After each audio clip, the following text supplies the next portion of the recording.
Jó estét kívánok, a rájátszást látják. A parlament elfogadta a választási eljárási törvényhez benyújtott kormánypárti módosítókat, így a jövő héten elfogadandó törvény szerint a választást megelőző 15. napig bármikor lehet regisztrálni.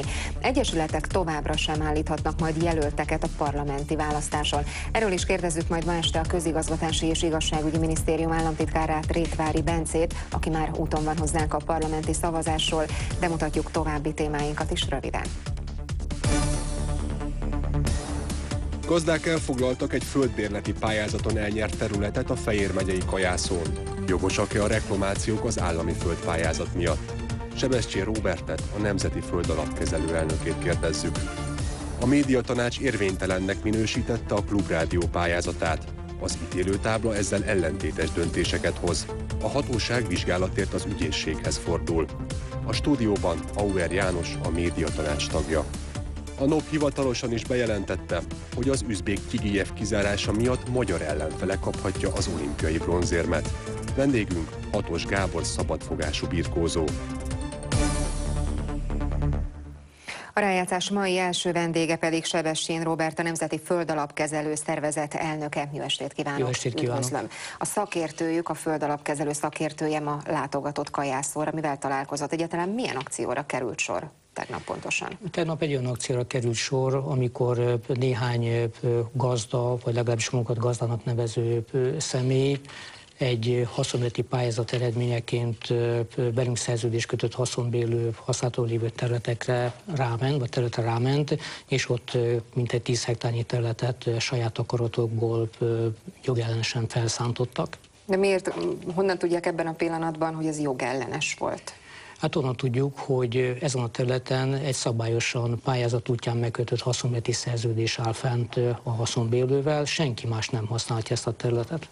Igen, csak ők meg ezzel szemben azt állítják, hogy nagyobb területet vett birtokba, vagy nagyobb területet nyert el a pályázaton ez a bizonyos vállalkozó, mint amennyit a törvény keretei megengednének. Ez borzasztó egyszerű kiszámolni, mennyit enged meg a törvény, és mekkora a földterület, ami most a vállalkozó birtokába került. Így van, ez az adott szerződésre érintett földterület 100 hektárt egy kissé meghaladja, viszont összességében a földtörvénynek megfelel. Mert hogy a földtörvény mennyit tesz lehetővé? A földtörvény egy természetes személy, magánszemély részére legfeljebb 300 hektárt vagy 6000 aranykoronányi területnek a használatát engedélyezi. Na de ezek a gazdák azt állítják, hogy ez a gazdaközösség, a kajászói gazdaközösség, hogy ezt a 6000 aranykoronányi méretű területet 2194, ha jól emlékszem a pontos számra, ennyivel meghaladta. Az a terület, amire ők ráment, és az érintett szerződés semmiféleképpen sem haladta meg ezt. De hogy lehet ezt kétféleképpen mérni? Nem lehet kétféleképpen mérni, azt a szerződést kell megnézni, amely területen rámentek, ezt meg is néztük le és ellenőriztük. Azt is megnézték egyébként, hogy mi volt a gond a kajászói gazdaközösség pályázatával, mert ugye eleve ez az egész akció annak kapcsán indult el, hogy az ő pályázatukat nem fogadták el. Feltételezzük mi is, hogy ez az indok, hiszen ezt ők is többször kijelentették. A beadott pályázatokat egységes elvek szerint és egységes bírálati szempontrend szerint minősítjük. Ebben a gazdálkodási terv, illetve minden más információ, amit saját maguknak nyilatkozott, alátámasztottan meg kell adni. Ennek az értékelés alapján nem ők kerültek ki győztesen. Számos olyan pályázatunk van, ahol egynél több pályázó van. Itt rendszerint előfordul az, hogy aki nem nyert, az ilyenkor megpróbál különböző utakon, módokon fogalmazunk, hogy érvényt szerezni az igényének. Most mi lesz ezzel a bizonyos lefoglalt földterülettel? Én nem tudom, hogy milyen munkálatok kezdődtek, vagy egyáltalán mi történt ott pontosan a tegnapi nap folyamán. Azt viszont tudjuk, hogy önök erre válaszként ma már rendőrségi feljelentést tettek. Így van. Elsődleges feladatunk az, hogy a jogcím szerint és a jogszerű földhasználat lehetőségét biztosítsuk a haszonbérlőnek, hiszen erre bennünket szerződés kötelez. Ugyanakkor természetesen ezt nem hagyjuk szó nélkül, és azt sem tűrjük el, hogy a magyar állam tulajdonában lévő termőföldeken ilyen akciók megtörténhessenek. Különösen meglepő számunkra, és egyben szomorú is, hogy ilyen törvénytelen akciókhoz adott szituációkban az alkotmányra és a jogszabályokra felesküdött országgyűlési képviselők is jelenlétükkel asszisztáltak. Országgyűlési képviselők, egyről tudunk, Magyar Zoltánról, aki ugye a Jobbik országgyűlési képviselője, ki volt még ott rajta kívül? Ebben a tegnapi napon más nem volt, viszont előfordult már ugyanazon a területen kisebb mértékben hasonló jellegű akció, akkor viszont más képviselő ott volt.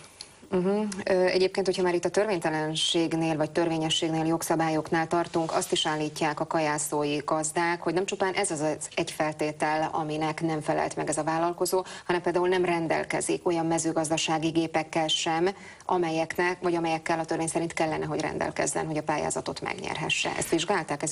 Ez is így van, vagy ez sem állja meg a helyét? A pályázat eredménye az, amelyik meghatározik. Önmagában az, hogy valakinek csak saját gépe van, vagy pedig mezőgazdasági szolgáltatás keretében vesz igénybe gépi munkákat, ez nem tiltott, ez egy teljesen bevett magyarországi gyakorlat. A pályázat nem ezen múlik, a pályázat az összpontszámok alapján az összességű legjobb ítélt pályázat szerint zárul, és az ilyen pályázóval kell nekünk a haszonbérletet megkötni. Nem tudom, hogy ön olvasta a Népszava cikkét, ebben olyan kijelentéseket is lehet olvasni, hogy műkörmös, könyvtáros, gyógyszerész, építési vállalkozó, vagy legújabban cukrász is nyert az önök által meghirdetett pályázaton. És ilyen és ehhez hasonló aggályokra hívta fel egyébként korábban a figyelmet Ángyán József volt államtitkár úr is. Ez mind akkor ezek szerint légből kapott és indokolatlan és megalapozatlan? Ez többször elhangzik, ez az észrevétel a pályázatokkal kapcsolatban. Valójában nem az számít, hogy valaki mondjuk ezekkel a foglalkozásokkal, vagy ezek a foglalkozásokban is tevékenykedik, amennyiben bármely személy, és teljesen mindegy, hogy például mondjuk egy közgazdász, vagy esetleg más foglalkozással bír, de mezőgazdasági termelő tevékenységet folytat, megfelel a pályázati feltételeknek, akkor ugyanazon egységes pályázati bírálati szempontrendszerén kerül elbírásra, mint bárki más. Amennyiben a bírálati szempontrendszerek alkalmazásával ilyen személy lesz a győztes, akkor ő a győztes. És hát nem a műkörmös vagy esetleg a cukrász tevékenységét fogja a földön folytatni, hanem a mezőgazdasági termelést. És ez nagyon kemény kötelem, hiszen minden olyan vállalás, ami a gazdálkodási tervben van, ez egyben a haszonbérleti szerződés részévé és haszonbérlő kötelezettségé válik. Tehát itt nincs olyan, hogy most valaki nem teljesíti, amivel nem teljesíti, akkor viszont a szerződést az nem fel fogja mondani. Cáfolja azt a hírt is, amit ugyancsak a helyiek állítanak, hogy ugye a több mint 400 hektárnyi állami területből csupán ez a bizonyos szóban forgó vállalkozó, illetve a felsőúti polgármester érdekeltségébe tartozó személyek részesültek 20 évre. Nincs eznek a számoknak semmilyen relevanciájuk, tudniillik, mi a pályázati rendszerben nem nézzük ki azt, hogy ki a pályázó. Nem nézzük azt, hogy milyen egyéb tiszte van, nem nézzük sem pártállást, sem politikai megnyilvánulását. Akkor ez véletlen? Ez teljesen véletlen. De akkor ez valóban így van, hogy állítják, csak véletlen? Vagy nem is tudja megerősíteni? Így van. Hát egységes pályázati rendszer van, mindenkinek ugyanak a feltételrendszernek kell eleget tennie, és valamennyi pályázónak ugyanazon bírálati szempontrendszeren keresztül kell vizsgálni a pályázatait. Ebben ilyen kitételek, hogy valaki polgármester, vagy bármiféle foglalkozása van, ez nincs benne, nem is vesszük figyelembe.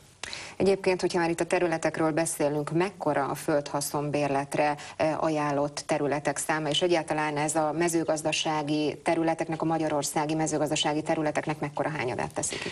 Most 65 000 hektár tartós haszonbérletet történő hasznosításra kell gondoskodnunk. Ez körülbelül, ha kerekszámokkal fejezem ki, a magyarországi mezőgazdasági területnek az 1%-a. És mennyit adtak ebből már bérbe, mindenféle gond és panasz nélkül? Többségét, igen.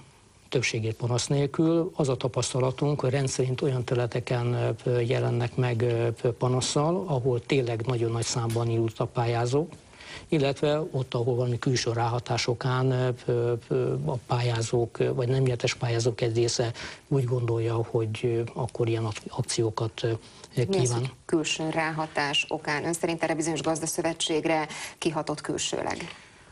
Hát utaltunk már rá, hogy mások is ott voltak ezeken a törvénysértő megnyilvánulásokon, Kajászon is. Tehát ezt lefordíthatom, amit most mondott arra, hogy gyakorlatilag politikai színezete van a dolognak? Úgy érzékelem, hogy igen.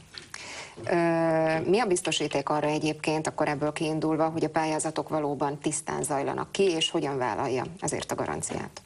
Hát elsősorban a Nemzeti Földalapkezelő Szervezet vállalja ezért a garanciát, hiszen olyan több lépcsőben is a kormányzat által jóváhagyott pályázati feltételrendszerrel dolgozik, amitől nem térhet el.